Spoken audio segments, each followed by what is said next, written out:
करे कैसन कुलैन घेरत हो तो के पूजन चाहिए चीजा मरबू और बुनाना कुलैन। अरे नहीं हो लाई जखिनिया से राम जी साव की अंक बर्फी लिया ली उज्जर उज्जर तुनाने मती हमानो करिया गुलाब जामुन ले लें जब तो हरिया मते खा खा खा।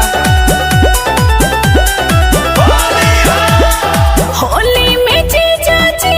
ससुरारी डाला रंगवा छटक छटक के आवा आवा चिच्चू ए चिच्चू होली में जीजा जी ससुरारी डाला रंगवा छटक छटक के एक जानी बचे न पैबू रंग लहंगवा पटक पटक के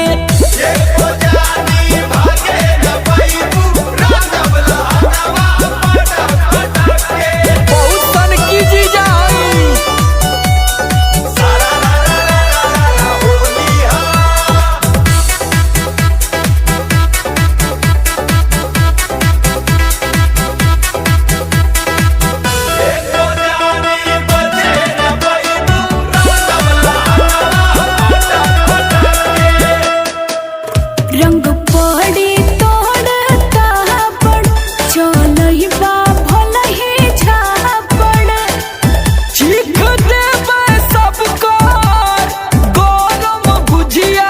पापा आवा रंग के बना चोखा बना देल जाई उलाट दे पड़ी तोड़ता पड़ चलई बा भला ही झापड़ चीख देबे सबको होली में गुजिया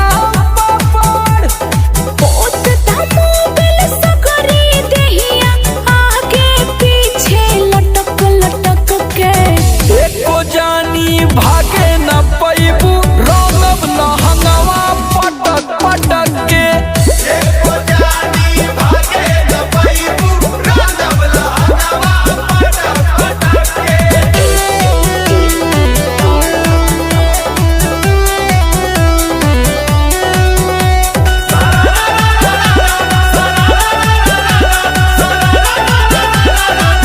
रंग किनले बानी औवल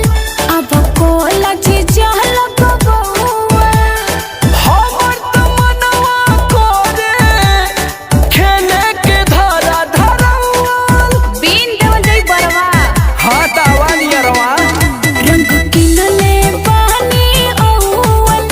अब कोला जीजू लगबौवल हमर त मनवा करे खेले के धारा धरवाल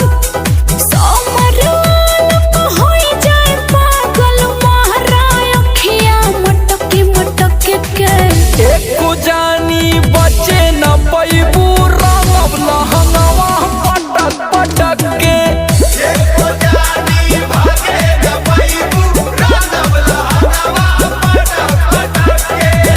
सरकत का है लोगन आवा अरे तू सन की हुआ हटा